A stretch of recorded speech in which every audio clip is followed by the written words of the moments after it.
ഭക്ഷണം കഴിക്കാതിരിക്കുന്നവർക്ക് നല്ല ഭക്ഷണം കഴിക്കുന്നവരോട് വിഷമം തോന്നും. അപ്പോൾ നമ്മൾ ഇത് ഉപേക്ഷിക്കുക എന്നുള്ളത്, എന്തെങ്കിലും വസ്തു ഉപേക്ഷിക്കുന്നത് അത് മാത്രമായിട്ടാണെങ്കിൽ പ്രശ്നം ഉണ്ടാക്കുന്നില്ല. പക്ഷെ നിലപാട് മാറ്റം എന്ന് വന്നാൽ അത് അവർക്ക് ആന്തരികമായ ഭയങ്കര സമ്മർദ്ദം ചെലുത്താനായിട്ട് മനസ്സ് കുറേ കാലമായി തഴങ്ങിപ്പോകുന്ന ചില വഴികളുണ്ട്, സ്ഥിരമായി പോന്നുകൊണ്ടിരിക്കുന്ന വഴികൾ. നിങ്ങളോടെന്തെങ്കിലും പറഞ്ഞാൽ നിങ്ങൾ പ്രതികരിക്കും. നമ്മളതിനെ ന്യായീകരണം പറയാറുണ്ട്. ഞാൻ എന്ത് കണ്ടാലും പറയും, ഞാൻ പ്രതികരിക്കും, എൻ്റെ സ്വഭാവം അതാണ്, ഞാൻ പ്രതികരിക്കും. നേരത്തെ പറഞ്ഞില്ലേ, മുണ്ടൊന്ന് മേലേക്ക് കുത്തിയാൽ ഞാൻ വീണ്ടും പഴയ ആളായി. അതിനർത്ഥം എന്താ? ഹൃദയത്തിനകത്ത് ഇപ്പോഴും താല്പര്യമുള്ള ഒരാൾ വേറെ ഇരിക്കുന്നുണ്ട്, പിന്നെ ഒരു അഡ്ജസ്റ്റ്മെൻ്റാണ് ഇപ്പോൾ ചെയ്തുകൊണ്ടിരിക്കുന്നത്. അപ്പോൾ ഹൃദയത്തിനകത്ത് ഇങ്ങനെ എന്തിനോടെങ്കിലും നടന്ന വഴികളോടൊരു തഴക്കം പൊതുവിലുണ്ട്. ആ തഴക്കം വെട്ടിമാറ്റാൻ പറ്റുന്നില്ലെങ്കിൽ യഥാർത്ഥത്തിൽ ശരിക്കും പറഞ്ഞിട്ടുണ്ടെങ്കിൽ ഒരു സാധാരണ കഥ പറയാറില്ലേ, പള്ളിയിൽ അച്ഛനെ തെറ്റി ധ്യാനം കൂടി കഴിഞ്ഞ് തിരിച്ചു വന്നപ്പോൾ അച്ഛനെ വേറെതെല്ലാം പോകുന്നു. അയാളെ തെറ്റി തല്ല് നിർത്തിയിട്ടില്ല, നിലപാട് മാറിയിട്ടില്ല, ആളെ മാറ്റും, തരം മാറ്റും. എന്തിനു വേണ്ടിയാണ്? ഇവിടെ നല്ലവനെന്ന് ഭാവിക്കാനുള്ള ശ്രമം മനസ്സിലാക്കുന്നത്. അപ്പോൾ യഥാർത്ഥത്തിൽ നോമ്പുകാലത്തുണ്ടാകേണ്ട പ്രധാന വിചിന്തനം ദുഷ്ടതരകെട്ടുകൾ പൊട്ടിക്കുക എന്നുള്ളതിന് അകത്തുള്ള ചില പ്രശ്നങ്ങളുണ്ട്. സംഭവങ്ങളോട്, കാര്യങ്ങളോടും, വ്യക്തികളോടുള്ള ചില തീരുമാനങ്ങളുണ്ട്. എന്തിനെക്കുറിച്ച് പറയുമ്പോഴാണെങ്കിലും മാവേട്ട് കല്ലെറിയുന്നതും ഒരാളുടെ തലക്കെട്ട് കല്ലെറിയുന്നതും എറിയുക എന്നൊരു സ്വഭാവം കയ്യിലുണ്ട്, അതിനോടൊരു താല്പര്യമുണ്ട്. ചില ആളുകൾ കണ്ടില്ലേ, വെറുതെ വഴി കൂടി പോകുമ്പോൾ പട്ടി കിടക്കണമെന്നത് ഏറി, അത് രസമാണ്. കാരണം എറിയുക എന്നൊരു നേച്ചറാണല്ലോ അത്. അയാൾ മനുഷ്യരെറിയുന്നില്ല. ഞാൻ പട്ടിയൊക്കെ എറിയെങ്കിലും മനുഷ്യരൊരിക്കലും എറിയില്ല. അതൊരു നല്ല കാര്യമായിട്ട് പുള്ളി ചിന്തിക്കാം. പക്ഷെ യഥാർത്ഥത്തിൽ എന്താ സംഭവം? എറിയുക എന്നൊരു നേച്ചറുണ്ട്. അപ്പോൾ കോപിക്കുക, അല്ലെങ്കിൽ പ്രതികരിക്കുക, പ്രതിരോധിക്കുക. എൻ്റെ അടുത്തേക്ക് ആരെങ്കിലും എനിക്കെതിരെ എന്തെങ്കിലും പറഞ്ഞാൽ ഞാൻ അതിനെ പ്രതികരിക്കുക, പ്രതിരോധിക്കുക, തടുക്കുക, സ്വയം നീതീകരിക്കുക. ഞാൻ അങ്ങനെയല്ല ഉദ്ദേശിച്ചത്. സംഭവത്തിലേ ഉള്ളൂ. ഒരു കാര്യം പറഞ്ഞത് ഇഷ്ടപ്പെട്ടില്ലെങ്കിൽ ഇഷ്ടപ്പെട്ടില്ല, സോറി. അവിടെ കൊണ്ട് ചെയ്യുന്നത് യഥാർത്ഥത്തിൽ കീഴടങ്ങനാണ്. അപ്പം അത് സമ്മതിക്കാത്ത ആരാ? അഹമകത്തുണ്ട്.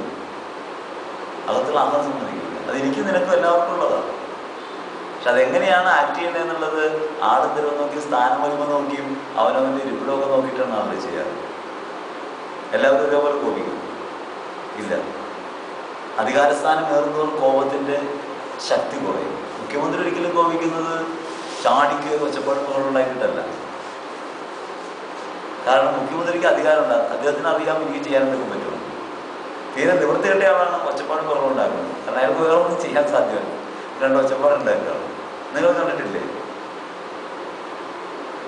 ഏറ്റവും ചെറിയ കുഞ്ഞിപ്പട്ടിയാണ് ഭയങ്കരമായിട്ട് കുറയ്ക്കുക. കാരണം അതിനറിയാൻ ഇത്രയൊക്കെ സാധിക്കുള്ളൂ. അപ്പം നമ്മുടെ അകത്തുള്ള ഈ അഹംബോധത്തിലുള്ള പ്രശ്നമാണ് കോപിക്കാറുള്ളത്. 40 ദിവസക്കാലം ഈ കടന്നു പോകുന്ന വഴിയിൽ എന്തെങ്കിലുമൊക്കെ ഉരുക്കി മാറ്റാൻ പറ്റിയില്ലെങ്കിൽ വീണ്ടും പഴയതുപോലെ തന്നെ. എങ്ങനെയാണ് ഒരാൾക്ക് ആദ്യം അനുതാപം ഉണ്ടാവും? നമുക്കുണ്ടാകുന്ന അനുതാപം എന്താ? ആദത്തിന്റെ മനോഭാവത്തിലാണ്. പാപം ചെയ്ത് കുഴപ്പത്തിലായ മനുഷ്യനാണ്. യേശുവുമായിട്ടുള്ള അകലം നമുക്ക് മനസ്സിലാവും, അന്തരം മനസ്സിലാവും. അങ്ങനെ അനുതാപിയായിട്ടാണ് നമ്മൾ നോമ്പുകാർ ആരംഭിക്കുന്നത്. അനുതാപത്തിന്റെ വഴിയിലൂടെ നമ്മൾ മുമ്പോട്ട് നടക്കുമ്പോൾ നമ്മുടെ അകത്ത് നമ്മുടെ കുറവുകളെ കുറിച്ചും പോരായ്മകളെ കുറിച്ചൊക്കെ ബോധ്യപ്പെടും. യേശുക്രിസ്തു അങ്ങനെ ആരാ റോൾ മോഡൽ? നമ്മൾ പലപ്പോഴും തീരുമാനിക്കുന്നത് മറ്റുള്ളവരെക്കാൾ മെച്ചമാണെന്നാണ്. ക്രിസ്തുവുമായിട്ട് തെറ്റിച്ച് നോക്കും. വേറെ മോഡലില്ല. ഈ കഴിഞ്ഞ ദിവസം ഒരാൾ എഴുതിയേക്കാണ്, ചില പ്രാർത്ഥനകളൊക്കെ പറഞ്ഞ് മാലാഖയെ പോലെയാവും. മാലാഖയെ പോലെ ആകാനല്ല നമ്മൾ വിളിക്കപ്പെട്ടത്, ആണോ? മാലാഖ ദൂതൻ ശരിക്കും ആരാ? നമ്മളൊക്കെ താഴ്ന്നാണോ വരുന്നതാണ്? നമ്മൾക്ക് താഴ്ന്നതാണ്. കാരണം നമ്മൾക്ക് ഗാഡായിട്ട് ദൈവം അളവിടുകയാണ്.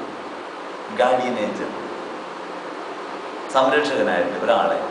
അപ്പോൾ നമ്മളല്ലേ മെച്ചം ബലപ്പെട്ടത്? നമ്മൾ അമൂല്യരും ബലപ്പെട്ടവരായിട്ട് ദൈവം കാണുന്നു. എന്നിട്ട് നമ്മൾ മാലാഖയാന്ന് നോക്കണം. എങ്ങനെയാണ്?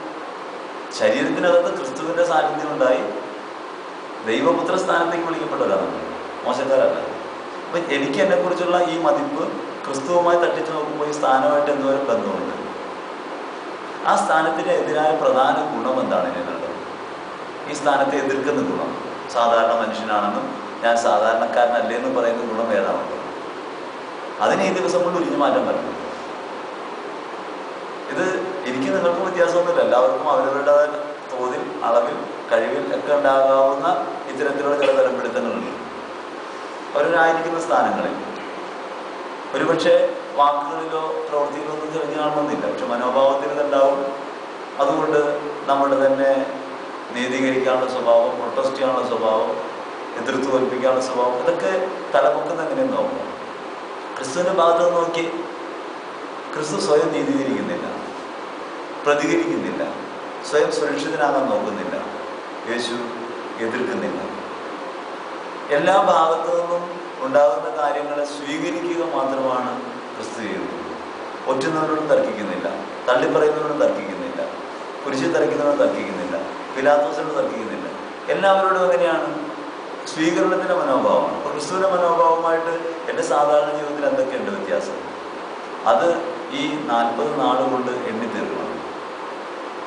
അതിലെന്തെങ്കിലും കുറവ് രണ്ടാമത്തെ ദിവസം ഉണ്ടാകുന്നുണ്ടോ എന്ന് നോക്കാം. 1-ാം ദിവസം കഴിഞ്ഞു, ഇന്ന് സീറോ മലബാർ ക്രമത്തിലാണെങ്കിൽ നോമ്പിൻ്റെ ആദ്യത്തെ ദിവസം കഴിഞ്ഞു, ഒരു സന്ധ്യയായി. ഇന്നലെ രാത്രി മുതൽ ഇന്ന് ഈ നേരം വരെയുള്ള സമയത്ത് എങ്ങനെയാണ്